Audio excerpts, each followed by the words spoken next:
Hey, how you doing? My name's Elton. Welcome to the last show of the year. It's the Christmas special, hence the Santa hat and the Christmas jumper.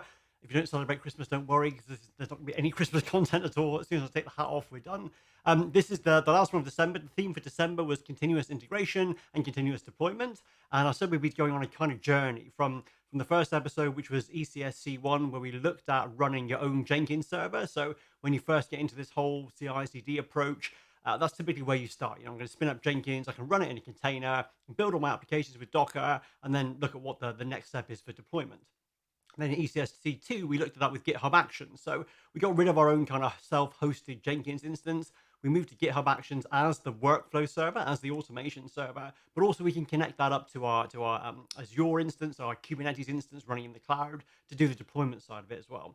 And then this week, we're going to round that out to the kind of the latest iteration of that journey, the continuous deployment side of that, which is GitOps. So the idea of GitOps is instead of having something that pushes changes to your production environment, you have something running inside your production environment that's looking for changes to the deployment. So when you have a release, you push your changes to GitHub, and then your production environment, your clustering production environment, is watching your GitHub repo, and it says, there's a release that's been pushed. I need to do the deployment. So it pulls that new information in. It does its own deployment. So you're not having a situation where your production environment needs to have this kind of admin credential that's available for your workflow server, because the workflow is running inside your cluster and it's reaching out to go and get the stuff from GitHub. So that's what we're going to be doing today. We're going to be using Argo, which is a CNCF project. So this whole GitOps idea is really pretty new. There's a UK company called Weaveworks who've been really prominent in the Kubernetes space for the last few years.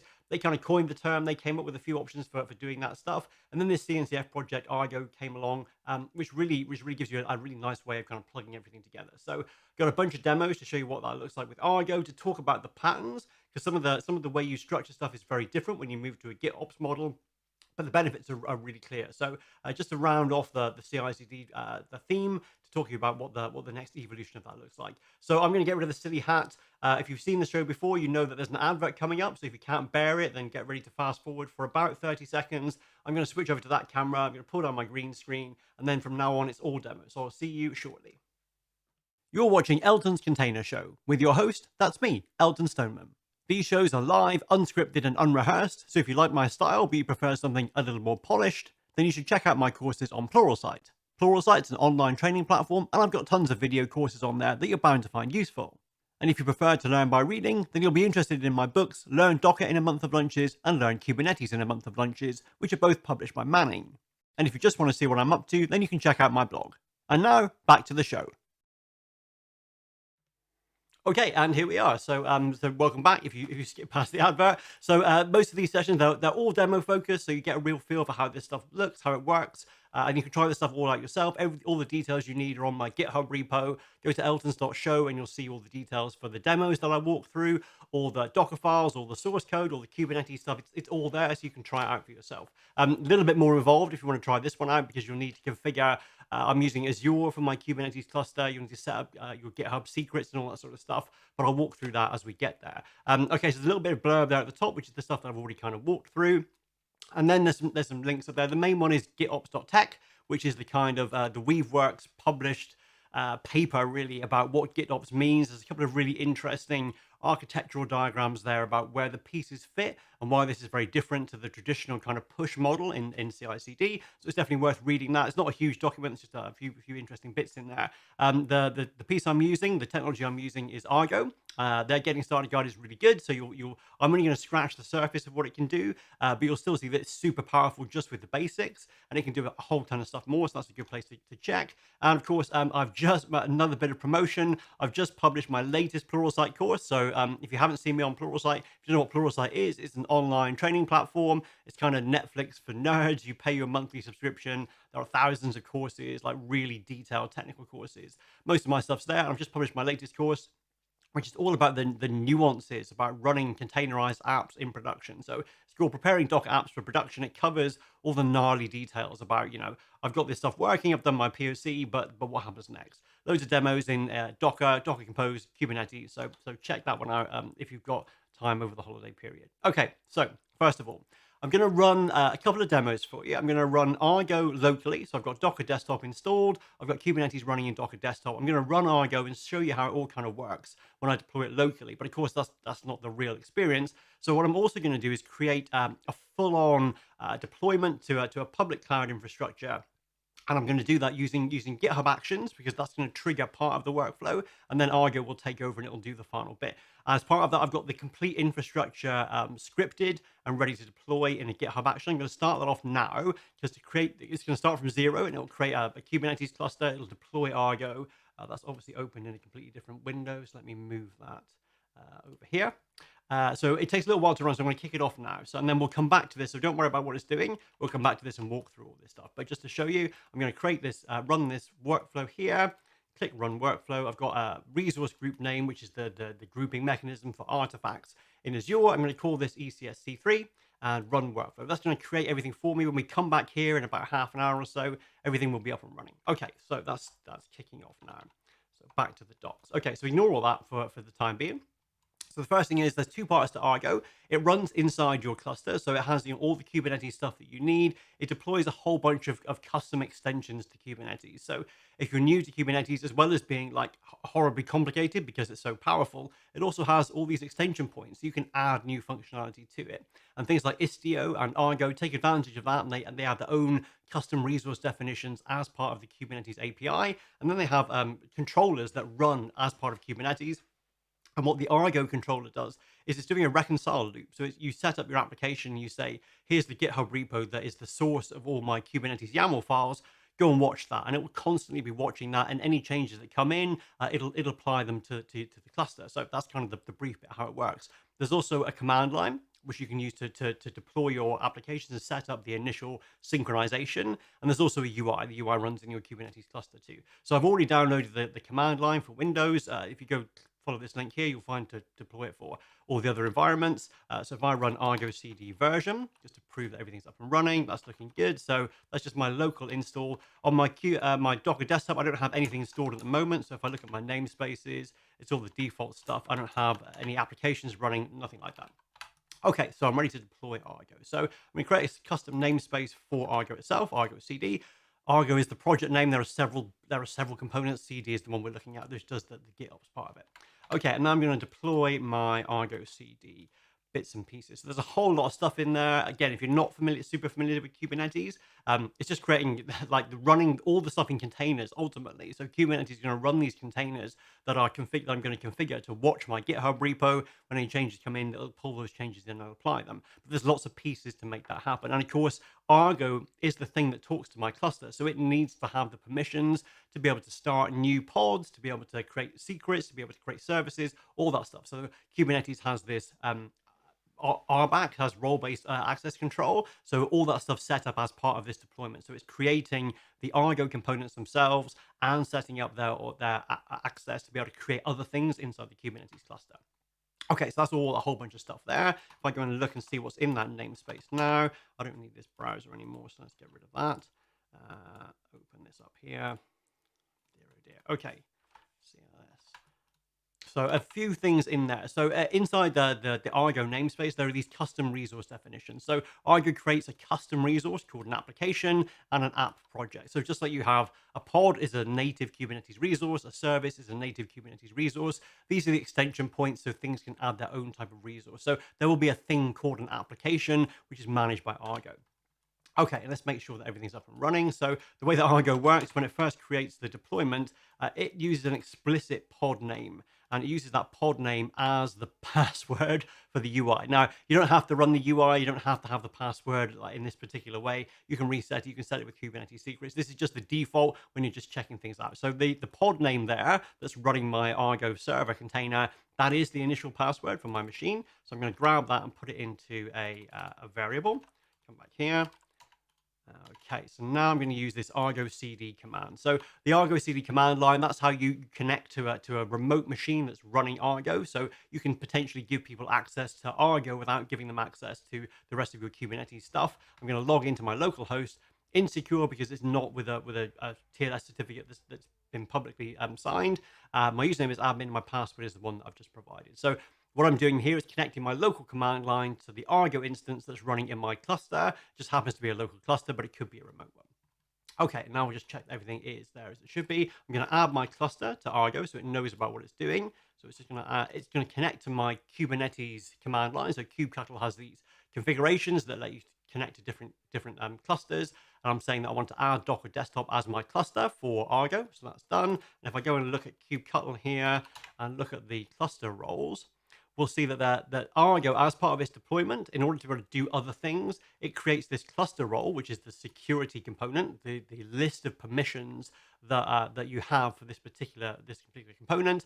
And the Argo CD manager role has basically everything, so it can do anything to anything. So what you're doing by moving to a GitOps permission, to a GitOps workflow, is that there's a thing running inside your cluster that can control every other aspect of your application. So you're kind of restricting your security footprint to your production cluster, which should be secure anyway, rather than having some other automation server that also has full admin control to your cluster. So something still has to have permission to create everything, and of course you can be much more fine-grained about what it can do. But something's going to have that, and that's inside your production cluster now. Okay, so if I go to my Argo CD, which is my UI, if I have a look at that password just to make sure that I've got that here. Okay, cool. So I'm going to browse to localhost. Again, I'm using Docker Desktop, so I'll move this to the right tab. I'm using Docker Desktop, so I can just use localhost for the service for Argo.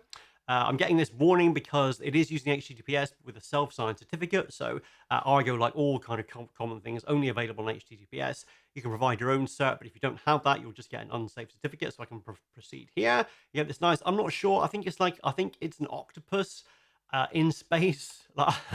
So I guess Argo is a kind of Argonaut thing. And here's my password. So I'll put that in and log in here. Okay, so username admin, obviously. Password is the pod name, which I've just grabbed. And this is what Argo does. So right now, I don't have anything in there. So I've got all of the Argo infrastructure set up. So this would be part of your initial deployment now. So when you deploy your cluster, you will do set up the cluster, deploy Argo, and then move on to installing your applications and setting them up through Argo. So I'm not going to be doing any kubectl apply. I'm not going to be using Helm or anything like that directly. Argo will do all that stuff for me, and I just need to set up Argo and point it to the GitHub repo where all the stuff is that I want it to deploy for me. So everything's all up and running now, all the kind of background stuff that I need. So what I'm going to do is create myself an application. So before I do that, I'm going to close the terminal and show you what I'm going to create inside the repo here. So this is the ECS repo, the repo for the show. All the episode stuff is in there, all the content's in there. I'm telling the Argo I wanted to create an application called APOD, so it's the astronomy picture of the day application that we've seen lots of times. And if you've read my books or seen other courses, you see I use that a lot. That's the repo that's going to watch. So this is the whole thing. It's connecting my production cluster to the source of truth for my application.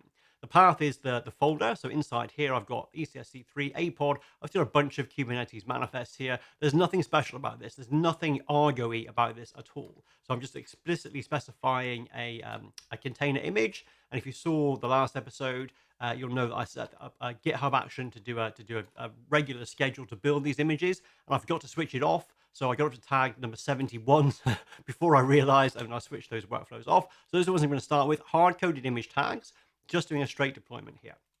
Okay, and I'm telling you that the destination server is local because it's the local Kubernetes cluster that it's running on, and the destination namespace is my APOD namespace. Okay, so if I'm going to create this here, so let's open up my terminal again. Let's close down the browser, get some space. So Argo app create is just creating that application, setting up everything that Argo needs to be able to know where the source of truth is, the GitHub repo, and what the target is. In this case, it's the local cluster that's going to have a special namespace called APOD.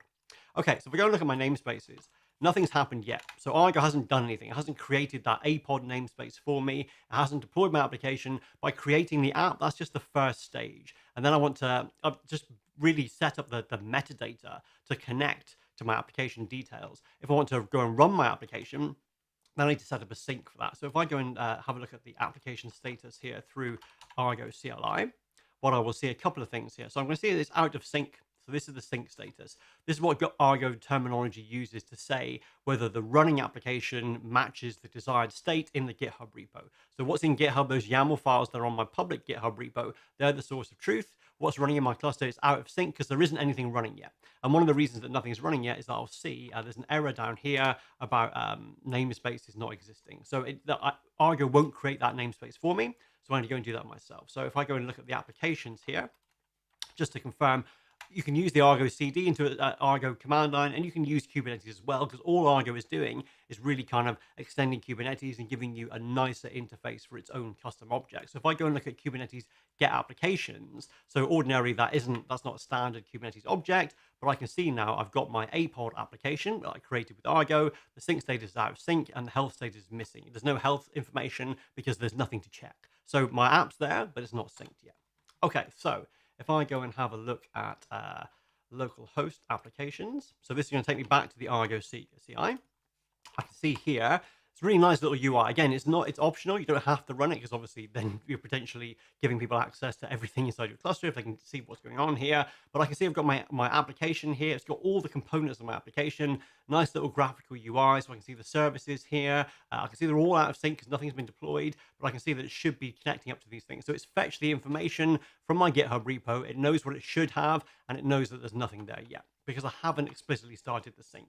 So now if I try and sync my application up, so again, Argo command line, this is the application subcommand. I want to sync the APod app. So I want to go and deploy everything. And what I'll see is there's a whole bunch of errors come through because the namespace doesn't exist. So because I'm deploying to a specific namespace that I set up when I created my app, it's just a nice little gotcha that will hit you the first time you try this. You have to create the namespace yourself. Now, so if I clear this down, create my namespace explicitly. And now if I sync that again, now what we'll see is everything starts going into the progressing state and the sync state. If I go back to my Argo UI, I'll see already now, I've already pulled these images because I use them all the time. Everything's up and running now. So the sync is okay. I can go and look at the definitions here. The UI gives me this really nice view of the desired manifest. That's what's in my GitHub repo, the live manifest, which is currently applied inside my cluster, and the diff. So if there was something that it was out of sync for some reason, if I was manually doing a sync and I hadn't done one yet, it would tell me what it was going to apply. So really nice way to just get an overview of what your application is doing. And this is just one app. If I had lots of applications, they would all appear in this UI here. I could drill down into all of them, see what's currently running, what the desired state is, all that sort of stuff. So really nice way to manage your applications. Okay, and I should also have the application running now. So if I browse to localhost 8010, here it is. It's quite a nice one today, actually. It's over time Saturn and Jupiter converging, so that's nice. Okay, so that's everything up and running. So just a really quick walkthrough of how you set this stuff up, what it looks like locally. But of course, I'm doing this manual sync, which defies the entire point. The reason for having that is it just kind of lets you choose whether you want Argo to be constantly connecting to your GitHub repo and syncing changes, or whether you want to have like a final stage that's manual approval. So I can set to be automated here. So if I clear this down, I'm going to do Argo CD app set. So I'm changing one of the properties of my application. The APod application, I want the sync policy to be automated. So now on, it's going to keep on connecting to GitHub, seeing if there are any changes, and then going and applying them for me. So if I go and edit the replica count here, let me close my terminal. So if I open the API right now, how many am I running right now? If I go and look here for my API, I've got 3 pods running. So if I go and edit that inside inside the YAML file, if I had the right link, so let's open this correctly. So inside my API, I've got a number of replicas here. That's 3. If I change that down to 1, and if I just push that change to GitHub. So my Argo CD is running locally, but it's connected to my public GitHub repo. So let's just make sure that's actually there. Where have we got? No. Refresh that. There we go. Okay, so let's add that in. And let's say replica count. And push that up to GitHub. So because Argo now is watching my GitHub repo, it's going to see there are some changes. The sync is you can trigger it from kind of webhooks or from a polling mechanism. And what we'll see is that eventually this will realize that it's out of date, and it will go and make the change, and it will pull down the desired state, and it will tell you where we need to be. If I go and look at the API here, the desired manifest at the moment still says replicas 3, so it hasn't yet gone over to GitHub and found the difference. So it'll take a couple of minutes, and it will go and make that change for me. So while it's doing that, we'll move on to the next stage of the demo to see what's coming next. So let's close this down and close this down there. Okay, cool. So we'll see that change coming through in just a second. If I go and look at the application in a minute, everything will be up there. Actually, if I do this, which is what I intended to do in the first place, then I can watch the replica set. So the replica set for my APOD API, the desired state at the moment is 3, the current state is 3. So this is my 3 replicas that I originally had. When Argo does that sync update, it will see that that definition has changed and it will sync it down for me. So it'll take a couple of minutes. So I'm not going to just kind of sit here and wait. We'll come back in a second. Okay, now we're going to look at the full scenario. So that's just a really brief introduction of how you might kind of get up and running. There are several things in that little demo which are not really very GitOpsy. The main one being that I've got this one repo with a whole bunch of stuff in it. And what the GitOps approach is, it recommends is to split these things down. So you have separate GitHub repos for different parts of your application specification, really. So you'll have an infrastructure repo that specs out the entire setup for your environment. So for your production environment, you'll have your infrastructure repo that's doing whatever you're doing to do your deployment. So Terraform or ECS-C3 or whatever you're using to deploy to. And then you'll have your application source repository, so the source code that just probably has your Docker files in it to compile your application containers.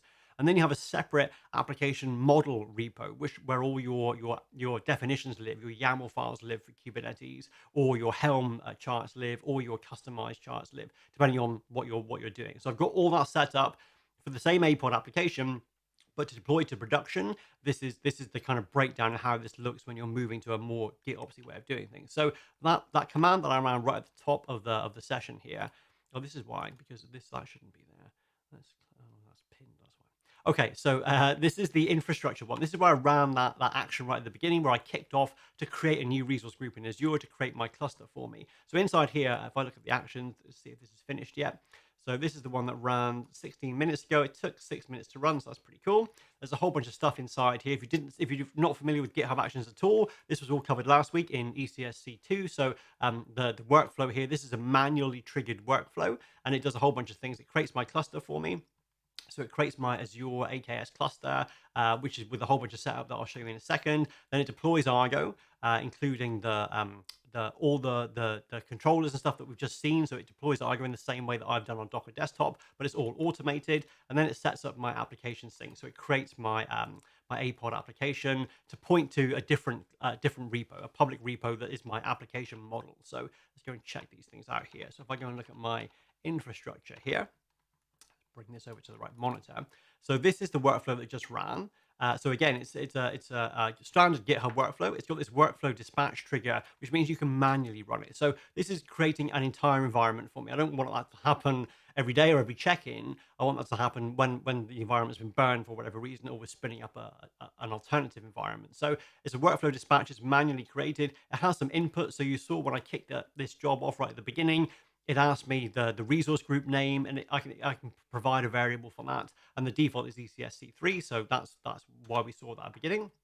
I've got some environment variables set up here. So I'm taking that input value as the resource group name in Azure, and I'm using it to build up the name of my AKS cluster. I'm specifying the version of Argo that I want to use. So this all lives inside that infrastructure repo. This can be managed by a completely separate team who do all the kind of initial cluster setup. Inside here, I would also have, any managed SQL databases that I'm using, managed message queues, anything else that I need to set up, not just the cluster, my entire environment. So even if I burn everything down, I can just kick off a job and everything will be created again for me. Okay, what am I doing in here? It's nothing special. I'm just running a bunch of scripts. So I've got a bunch of scripts to create my AKS cluster, to deploy Argo, and then to create my app. And if you look inside here, they're not doing anything particularly clever. So with my Azure stuff, I'm expecting to be able to have already be authenticated by the time I come in here. So I do my AZ group create if it doesn't already exist. And then I do my AZ create cluster if that doesn't already exist. So I'm creating my AKS cluster. That's all that's kind of happening inside there, with some bash around it to make sure that if they already exist, and I don't try and recreate them. So this part of it is idempotent. I can run that over and over again. The Argo deployment, very similar to what we've just seen. So I've got that same stuff to create my Argo namespace, to deploy from GitHub Argo's own deployment manifests, And then I'm setting the service to be load balancer and waiting for it to be ready. Then I download the Argo command line, wait for everything to be up and running, do the login and the cluster add. So the same stuff that I've just done locally, all scripted, all put into this infrastructure repo, which is going to create my production environment. But of course, it's parameterized. Everything lives inside a resource group in Azure, so I could create a completely separate environment with exactly the same setup as production, just by running that workflow and giving it a different resource group name. Okay, and the last thing is creating my application. Well, by this time, at this point in the workflow, we're already authenticated with our Kubernetes cluster, so we can create the namespace and then do that Argo create a pod to create my application. And again, pointing to a different application repo here. So this is a dedicated repo that just has my application model. So it's just got a whole bunch of stuff in there. The Kubernetes manifest to deploy to my application. It doesn't have the source code, doesn't have anything to do with the infrastructure. Those are three separate repos. And the path inside here, I'm using customize in this example because I want to be able to update those image tags as part of my build. So I've got a nice way of just setting up the variables that I'm going to put into my customize definitions. Okay, and I'm already setting up by default to be automated. So as soon as this deploys, it's going to be, you can create the app for me in Argo. It's going to go to my GitHub repo and it's going to deploy it straight away because it's already set up to be automatically synced. Okay, so let's go and see if it has actually done that. Inside here, as part of my build, I'm pulling out the Argo UI IP address and the pod name, which is actually the password. Of course, you wouldn't normally do that. You can set your own password and all that sort of stuff.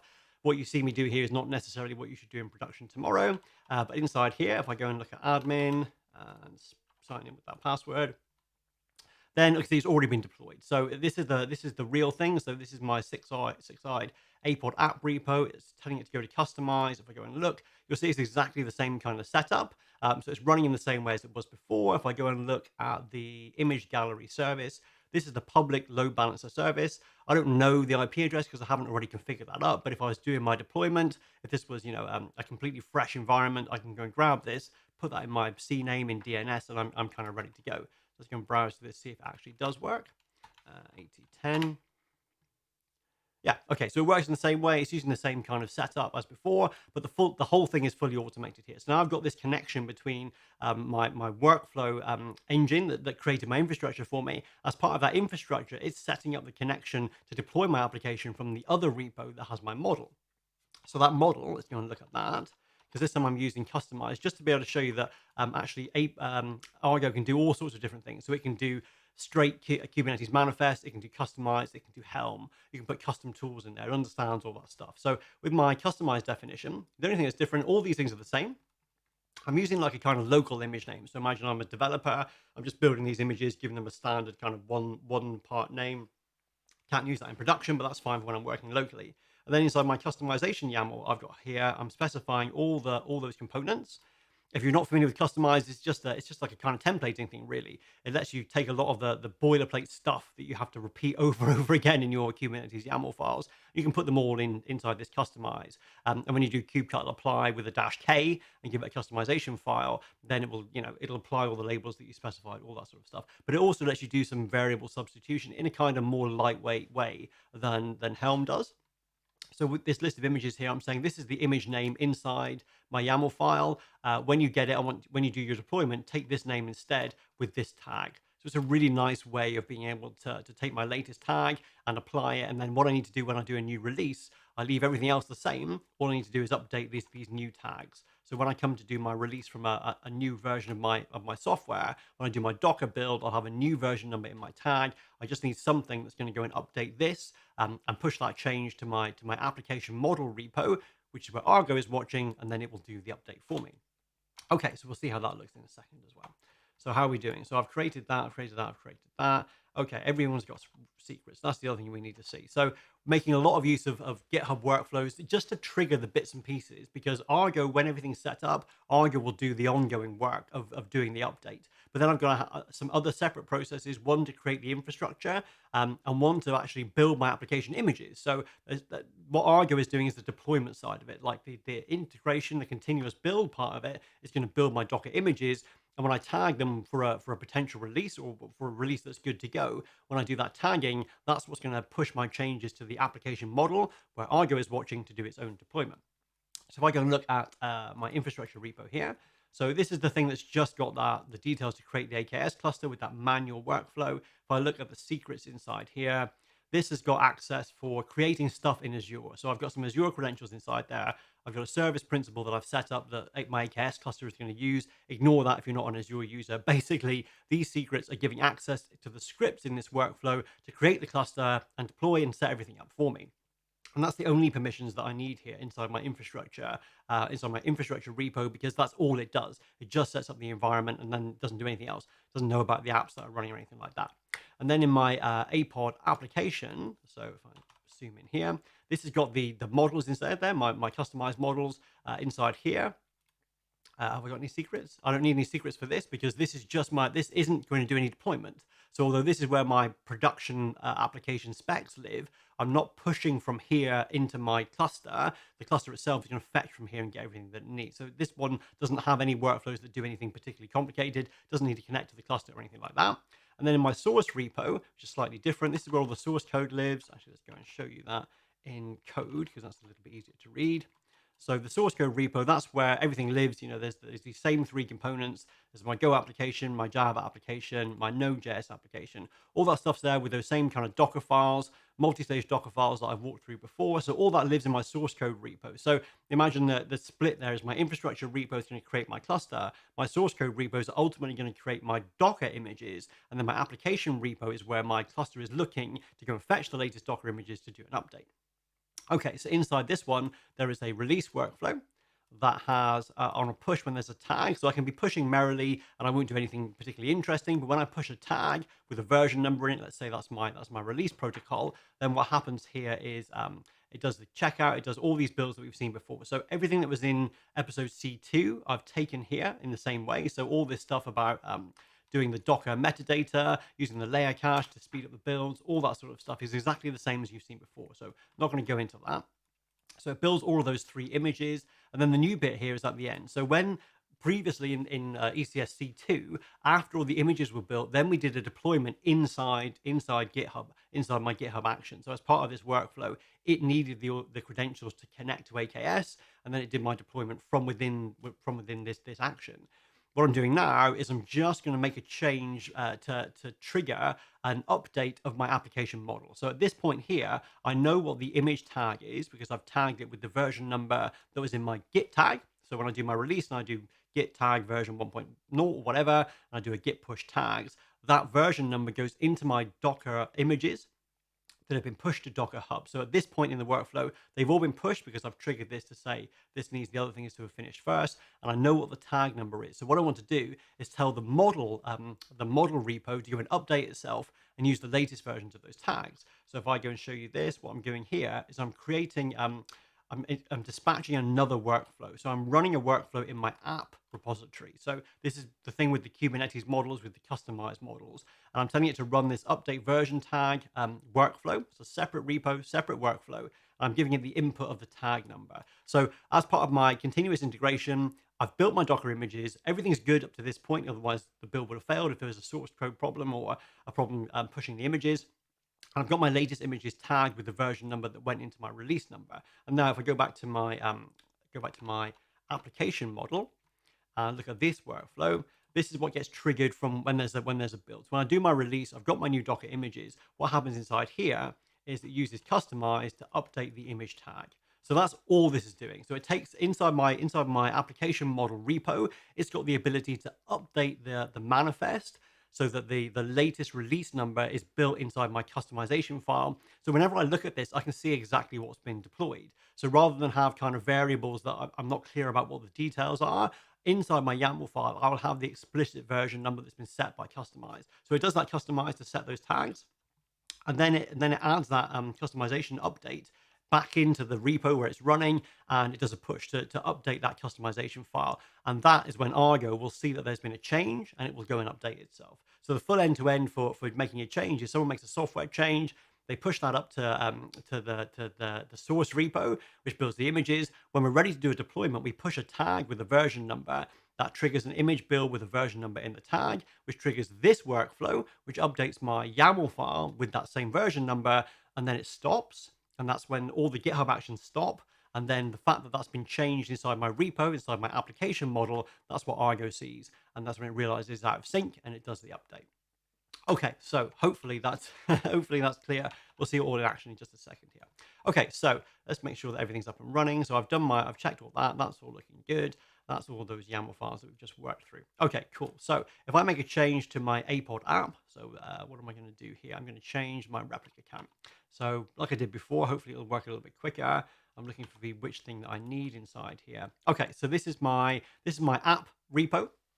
Just got my Kubernetes manifest in here. So if I change the replica count to say 5, because I'm running in Azure, I've got a couple of nodes, I can run more of these. So that's the only change that I'm making. So think of this from an ops point of view. So the ops team might own this repo. So they're going to put in things in here like, making sure that the containers don't run as root, doing whatever kind of RBAC stuff they need if we need to talk to the Kubernetes API. Owning the model, the bits of the model that are human controlled. So the replica count I'm going to put inside there. I'm not going to go and change the version number because that's going to happen when I trigger my release build. But I'm doing, as an ops person, we need a few more replicas. I'm going to put that change inside there. So let's go and commit this change. So this is, actually somewhere in here I've got a, I'll just put this in here, replica count. You just have to watch me typing replica count. Let's put that inside there and I'll do a sync to push that up. And then in my production cluster now, so this is this is where my Argo is looking in my production cluster that I'm running up in Azure. That's going to see that change and it will ripple through, and we'll see how long it takes to run. So let's see, where am I here? Here's localhost. Let's just double check that did the update. Yeah, so when I did that update eventually to localhost, there's my APOD API that's been scaled down. So I set the replicas locally from 3 to 1, and that's been changed. If I go and look at my APOD API, I can see the event list here, and we'll see that originally it was scaled up to 3. That's what the replica set in the initial definition was. And then it scaled down to 1, and it took, well, whenever I did that after that change, it took a couple of minutes. Okay, so that's my local one. If I go and look at, where's my production, it's here. If I go and look, oh yeah, so the sync is saying succeeded a few seconds ago. So it's telling me that, and there's my change that I put in with my replica count. So that's already happened. So what we're seeing here is that my APOD API, there are now, if I go and look at the events, it was originally running at 3 replicas and now it's running at 5. So it's just scaled everything up. It's still that change to the repo. So the infrastructure repo, some team might own that for the setup of the initial cluster, and that only happens when you explicitly need a new environment. Then the app repo, that's where the models live. So there are 2 people at two sources of changes for that. The ops team or the DevOps team or the product team are going to make changes to the application definition, but also trigger of a change to source code will trigger the version numbers to change. So this is the kind of manual. I need to make a change as an ops person. So that all looks good. If I now go back and make a change to my source code, so I'm going to go here to my app source. I've got a lot of windows here today. Like there's a lot of stuff going on. If I go up to this is where the source code lives. This is where the release process builds the images and tags them. So I'm going to go into my image of the day and on my image gallery here. I'm going to go to my HTML. I'm going to change this to Xmas image gallery. So we should see the UI change when all this finally happens. Okay, so I've made one change to a source code file there. If I go and push this change inside here, so I'm going to change the UI and I will make a change, but I'm also going to tag this. So I'm going to do a git tag and call this version 3.0. I'm going to push my tags as well. Pushing the tag will trigger the workflow. So pushing the changes just make sure my source code is in there. I would have a CI workflow that just did the build at that point. But I've got a specific release workflow that I'm triggering here, which is the only one that I've got for this demo, which is going to start doing that whole Docker build, doing the Docker tag, and then it will trigger the subsequent workflow to update the application manifests with the latest version, which should be version 3.0. Okay, so let's see what's happening here. If I go to my APOD, what am I even looking at here? My APOD source, here we go. So if I look at the actions, I can see there's my UI change. That little orange light tells me that everything's up and running. This is my action that's being triggered. So I'll see here, these are all those image builds. So I've got my access log, my image gallery, my image of the day, the Node, the Java, the Go applications. I can see that my trigger app version update is dependent on all of those. So they have to run through first. Some of them take a couple of minutes to run. So I think the Java one takes 2 or so minutes because it's not optimized in the way that I should have optimized it. I need to track down what Maven is doing inside there. But this is exactly the same as we've seen in the previous episode. If we go and check this stuff out, if I look at the access log, I'll see it's going through, it's doing all that metadata stuff, which is that really excellent action that applies all those OCI labels for me. I'm using BuildX, so I get that nice fast kind of cache because I've run this all through before. So my access log should see that that's all done. So that's pretty cool. And then I should find somewhere in here, that one's done. The image gallery is the Go application. So this is the thing that I've actually changed, where I changed that HTML. So we should see that that's coming in through the final stage now. So the compile has been done. We're pushing the manifest, so that's looking good. So that one will be finished in a second. And then the image of the day is my Java one, which takes a lot longer than it should, as well as a lot longer than the others. But that's getting done too as well now. Okay, cool. So that's being pushed as well. If I go and look at Docker Hub, which is hub.docker.com, if I go and look at my own repo there, six-side, what did I call it? I called it access log. So this is the one that I've just pushed. This is the simple Node.js one that takes no time to build. If I look at the tags and filter on version 3, there's my 3.0 tag. It was pushed a minute ago. And if I look at the digest for that is 748. If I look at the latest, then the 748 same tag. So that's all the stuff I get from that action, which just applies the tags for me. It takes a tag from the GitHub repo, it applies that as the image tag, and updates the latest tag as well to point to my new release, which is 3.0. Okay, so that's all looking good. It's pushed those images. If I go and look at my thing again here, the final stage of this is triggering the application version update, where it's going to trigger that workflow in the other repo, in the application model repo. So what I've done is I've pushed this change of source code, which has triggered the new Docker images that are tagged version 3.0. And now what I'm doing is telling my application model repo to update to use version 3.0 inside the customization file. So if I go over to whichever one that is, this is it, app. If I look at the code here, I can see there's already a tag inside, a commit message in here to say it's been updated to 3.0. If I go and look at the actions, we'll see that it was manually run by me. That's because of the access token that I use to be able to run stuff in GitHub is my own for my own account. We'll see that was 1 minute ago. If I look at this has actually been triggered by the other workflow. It's run my update tags, which does all that stuff that I talked about. So I can see that it's echoing out the tag that's going to use 3.0, and then it's done the customize edit to set all that stuff up, and then it's done the commit. So it would have committed my customized.yaml file. So if I go back to the code here, how are we doing for time? Oh, not too bad, not too bad. So inside my customized base, here's the one file that changed with the tag updates, and we'll see that these are now new tag is version 3.0. So when I do this deployment, it'll use the latest version of the Docker image that has the latest version of the code inside it. If I go back to my own local copy, which is now out of date, if I look at my local copy, what am I doing? Shift-E. Inside my customization, because I haven't synced it, I'm still using the old one. So this is happening somewhere else. So as well as an operator going in and making changes to the application spec, for the other parts, everything except the version number, ops team can work on that, or the product team if it's just one team. But the version number, that's kind of being owned by that workflow process. So if I now go and do a pull, if I do a git pull,